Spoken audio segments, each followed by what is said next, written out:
Só que 70 anos antes de Rachel Carson, Ellen White já usava pela primeira vez a palavra poluição na natureza. E deixe-me esclarecer uma coisa aqui sobre as pragas. Preste atenção.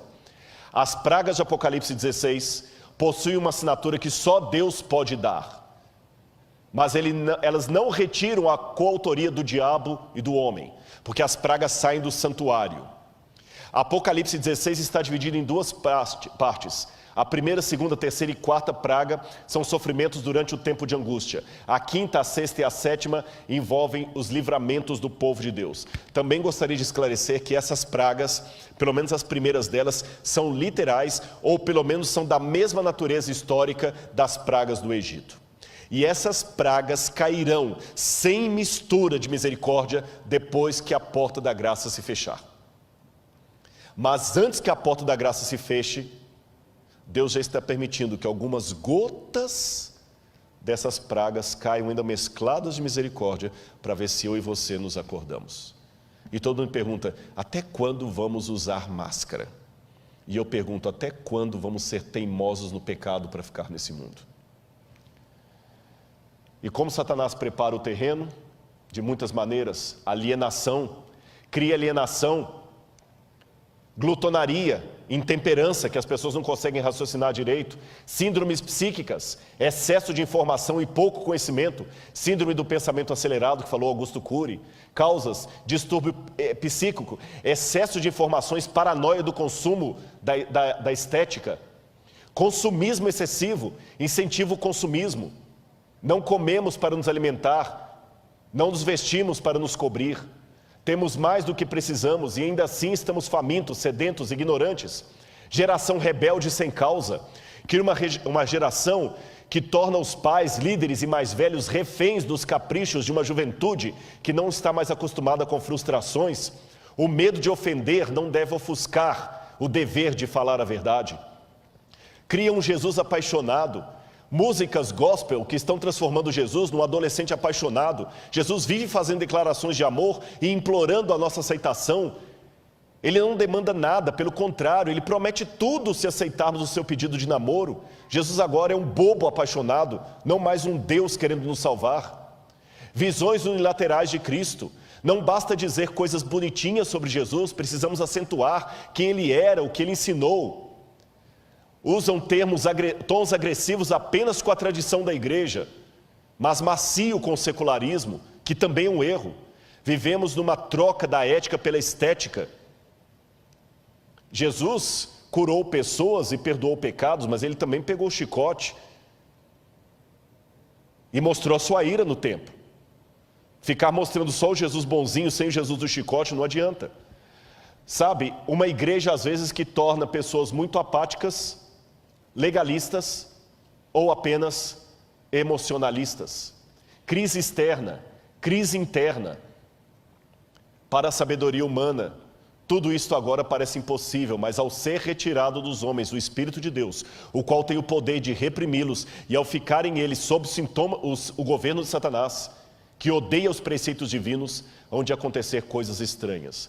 Quando o tremor e o amor de Deus são removidos, o coração pode se tornar muito cruel. E eu termino apenas colocando para vocês um pensamento aqui de Sigmund Freud, o pai da psicanálise. Freud dizia o seguinte, que o ser humano só é diferente por causa das convenções sociais.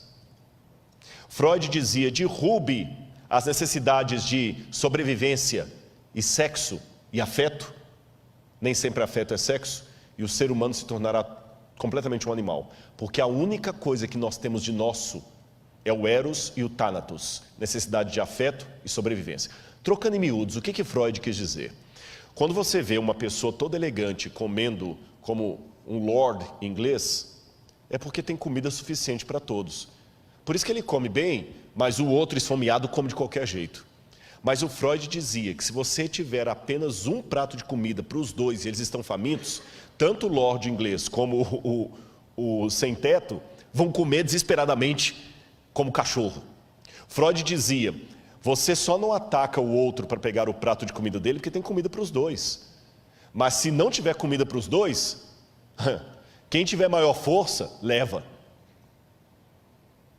Então, segundo Freud, quando nós estivermos em situação de caos, todos nos tornaremos animais irracionais. Porém, um ex-discípulo de Freud, chamado Viktor Frankl, que foi prisioneiro de Dachau e de Auschwitz por ser judeu, quando ele sobreviveu ao campo de concentração nazista, Viktor Frankl fundou a terceira escola de psicanálise de Viena, e ele discordou de Freud.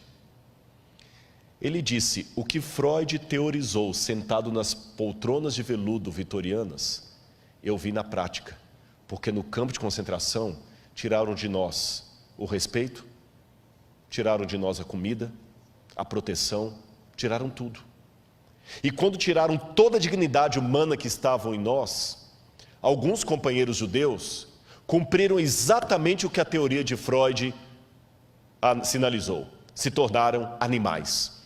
Porque eu vi judeus se prostituindo porque estavam excitados uns com os outros. Eu vi um judeu se prostituindo para ganhar um pouco mais de sopa no café da manhã.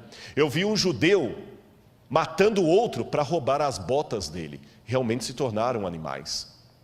Por outro lado, eu vi heroísmo de onde não se esperava.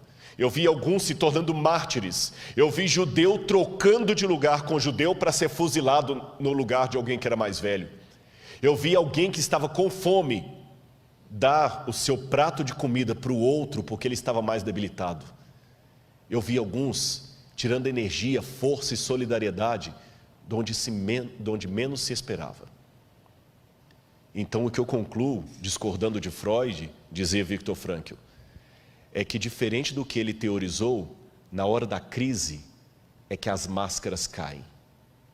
Aí que o verdadeiro caráter vem à tona. Na hora da crise, alguns se transformam em porcos, mas outros se transformam em santos.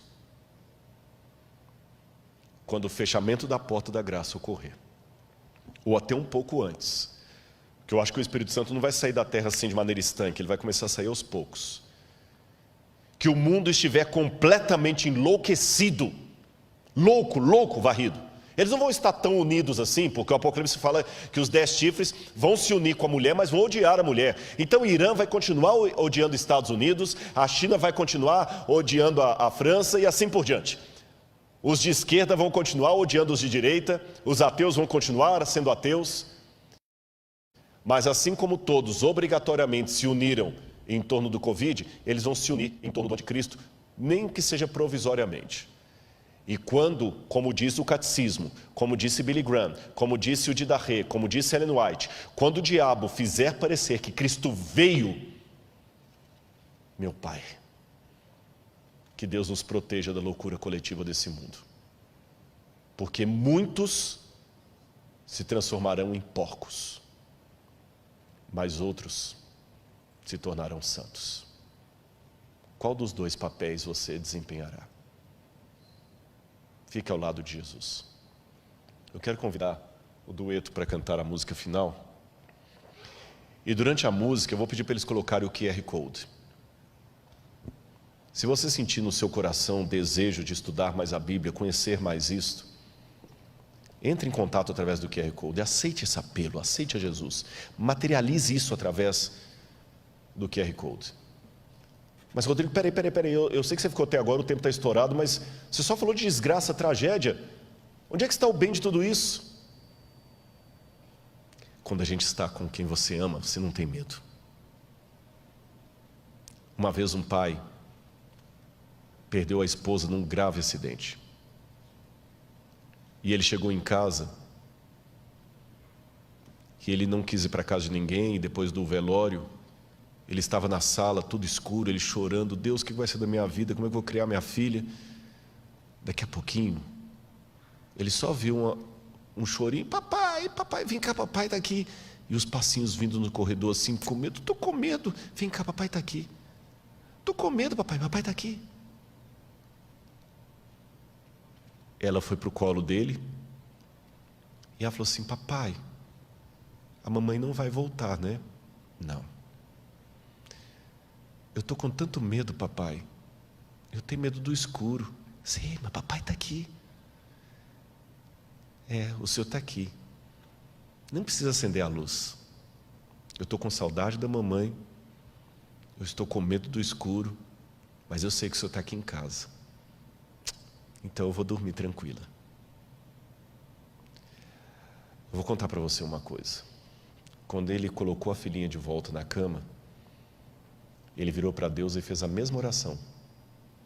Pai, estou com medo, está escuro, eu não posso ver o seu rosto, mas eu sei que o Senhor está aqui.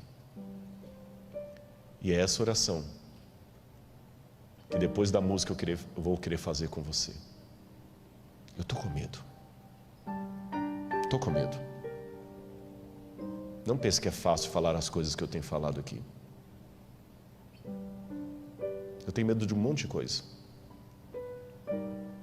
Tenho medo da lacração. Tenho medo de não entenderem. Tenho medo de perder quem eu amo. E para piorar, eu não consigo ver o rosto de Deus. Mas Ele fala ao meu coração: filho, eu estou com você. Ele fala através das pessoas que vêm me dar testemunho. Rodrigo, obrigado, sua mensagem serviu para mim. Então, eu posso virar para ele e falar: Senhor, está escuro nesse mundo, eu não posso ver o teu rosto, e estou com medo, mas eu sei que o Senhor está comigo. Se for preciso, eu vou enfrentar o tempo de angústia, e quero ter você comigo. Confia em Deus, confia em Deus.